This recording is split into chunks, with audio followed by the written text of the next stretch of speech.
First, let me just say, some people have characterized this as a continuing resolution. And I just want to be clear, that's not what this is. What this is a new two-year budget for the state of Minnesota. And what troubles me about the comments of Senator Chamberlain that negotiations are going to continue, I've been around the world of collective bargaining and negotiations for a long, long time, longer than many of you have been alive. And what this appears to me, with my experience, is you're throwing the towel in on the negotiations. We're all done. We're throwing the towel in, and we're not going to spend any more money than what the February forecast indicated is what the previous biennium's budget costs going forward. If this was in the private sector, and this was management and labor, the collective bargaining unit negotiating this, an unfair labor practice would be filed. And the National Labor Relations Board would rule. I guarantee you they would rule this is bad faith bargaining. No question. And the notices would be posted that that side violated the National Labor Relations Act. That's what would happen in the private sector if one side made a move like this, where they actually went backwards, where their offer was backwards in what they had offered earlier. You know, but maybe this was the plan all along, that we would spend no more money than we spent last time. And I started to feel that back on April 1st. April 1st was the day that Senator Rosen brought her opioid epidemic bill to the floor of the Senate. You know, and I think kind of everyone agrees we have a huge problem with opioids in our state and probably in our country. And even though we all agreed, when the board lit up, there were 6 members of the majority party that voted no. And they voted no because they don't believe any new revenue is necessary to fund anything related to state government. No new revenue. And Senator Rosen's bill had $20 million of additional fee revenue on the people that sell and produce the problem drug. Shouldn't they have to help solve the problem that they are creating with what they are manufacturing? But those 6 people felt, well, we might have a problem, but guess what? We're not going to spend any money to address it. None. I walked out of here thinking that day, well, it is April 1st. Maybe this is just an April Fool's joke that they're playing on me. That we need no new revenue for the things that state government provides in our communities. But I guess maybe I was wrong. Maybe those 6, when they voted no on April 1st, maybe they really mean it. That there is no new money for our state budget, no matter how important something is. We're going to provide no new money. And maybe, Senator Gazelka, that's the challenge that your caucus is facing today, is that those individuals think that nothing we do deserves another penny, even something as important as trying to address the opioid problems that our state is suffering with. But, Mr. President, I have a couple of questions if Senator Chamberlain would yield. Senator Chamberlain, I'm interested in lines 1.18 on your new budget bill, where it says federal money that has not been appropriated by law basically can't be spent. I said, Senator Chamberlain, can you tell me what that means, that line? Senator Chamberlain. Mr. President, Senator Bakk, it does not necessarily mean that it does cancel, but it has to go through a review with the LAC according to statute. And I would add that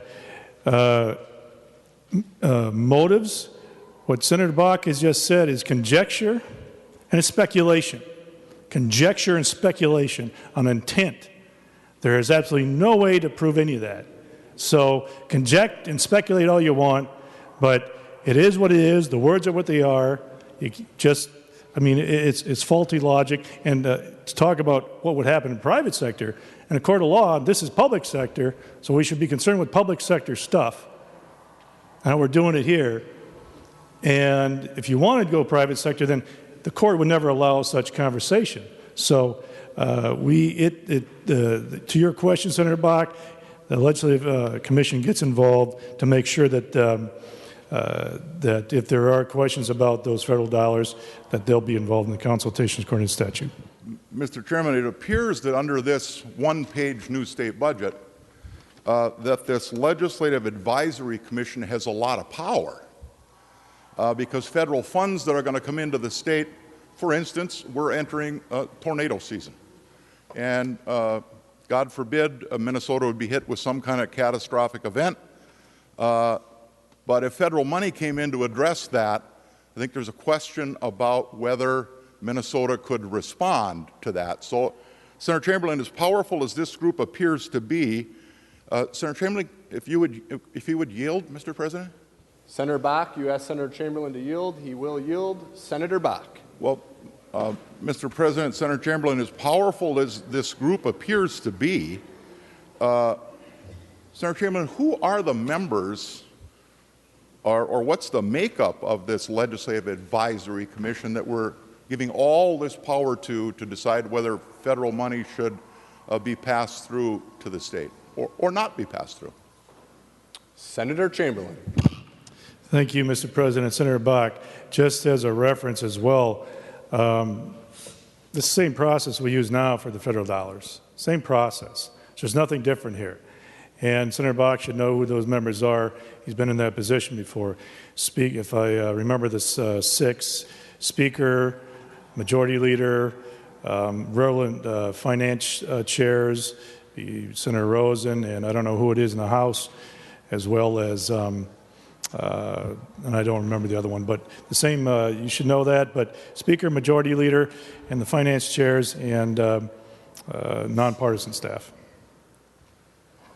Senator Bakk. Mr. Chairman, the other two members are the committee chairs of the House and Senate that have jurisdiction over where the federal appropriation would be spent. And it's an even number, bipartisan number of legislators. I'm just pretty concerned giving a group of 6 people the authority to decide whether federal funds are passed through to something that somebody on that group might think is not important. And what if it is, somebody views it as kind of partisan and that commission of 6 people deadlocks 3-3 and we can't access the federal money for something like a federal disaster, or certainly it appears like we're heading for some difficult times in our agricultural community, and some federal money were to come in to help our farmers across the state. I'm just a little concerned about handing that kind of power to 6 people. But, members, 2 years ago, we put a new state budget together for 2 years. If it was on your desk, it would look like this. This is what it would look like. It was 2,863 pages. That's what the current budget that we're in was. Now we're going to extend that budget, review nothing in it, in those 2,863 pages. We're not going to review a thing that we did 2 years ago. We're just going to pass it forward, and after 5 months here, state budget is one side of one page. That's all the people of Minnesota get. One side of one page after 5 months of work. You know, if Senator Chamberlain would yield for one more question, Mr. Chairman, I have a question on line 1.10. Senator Chamberlain will yield. Senator Bakk. Senator Chamberlain, line 1.10 and line 1.11 say, the base level for appropriation that was designated as one time in last year's budget was one time and its nature is zero. So Senator Chamberlain, can you tell me what that means? That things that were one time in this budget, this 2,863 pages, things that were one time in there, what does it mean when that language says it's now zero? Senator Chamberlain. Thank you, Mr. President. Senator Bakk. Again, to finalize the last question, the federal appropriations, same process we use now, and if you think that that group has too much power, then you should suggest a statute change in the relevant statute in 3.3. Secondly, the vast majority of federal funds are appropriated by statute, so it is not an issue there. Thirdly, to your current question, one-time spending means just that, members. The spending was created in the last biennium as one time.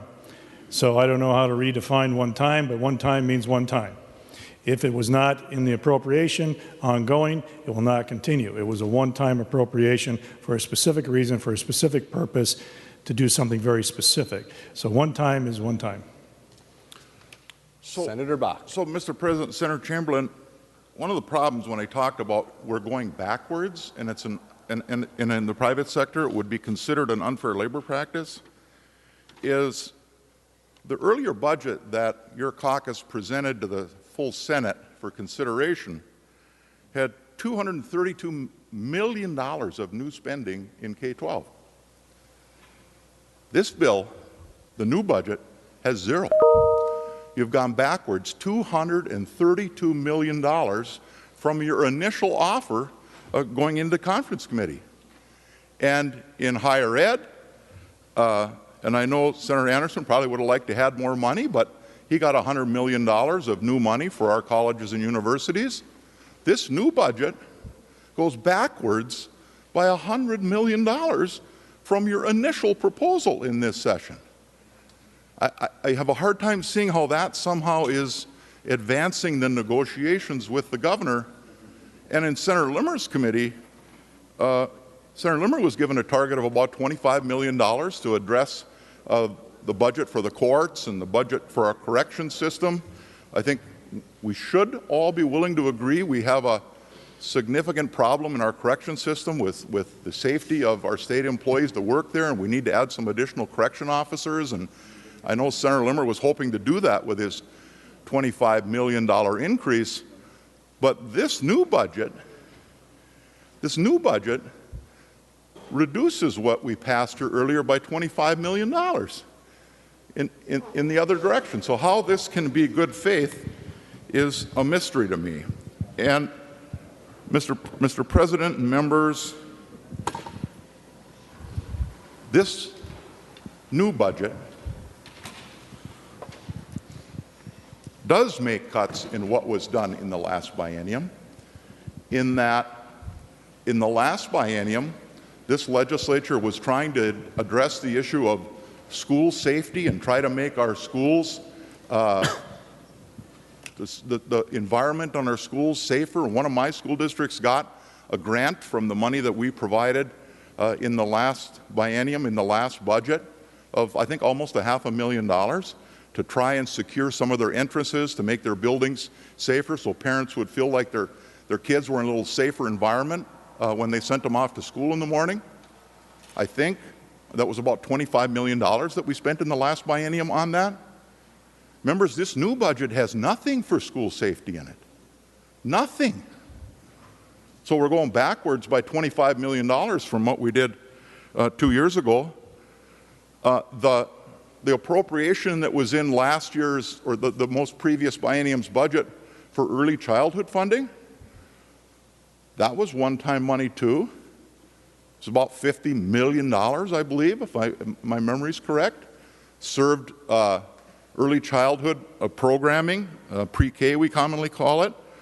It was a competitive grant process. I think one of my school districts got some money for that also.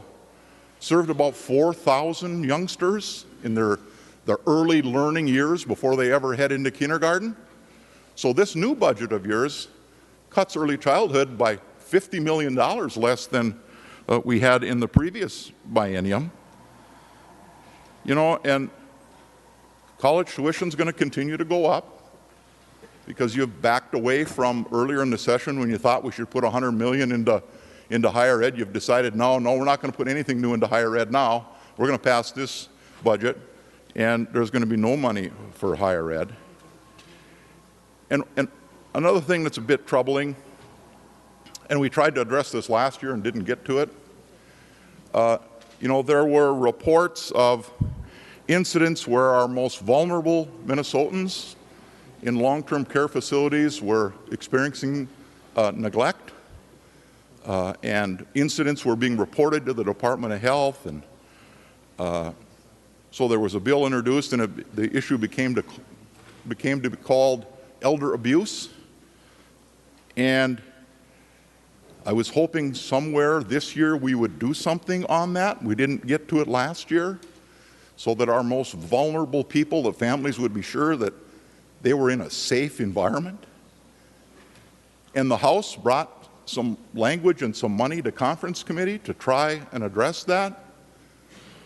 We did not. We did not. The Senate hasn't taken a bill up on the floor yet.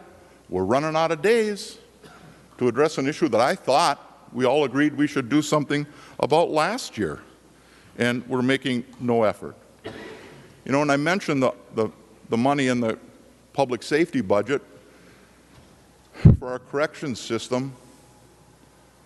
I am absolutely heartbroken that 2 state employees that work for us died in the last year or so at work because we have not appropriated enough money to make sure that the number of correction officers needed in our prisons are adequate to protect not only the other prisoners, but to protect the state employees that are trying to provide the environment for these incarcerated individuals. And now we're backing away. No new money for corrections.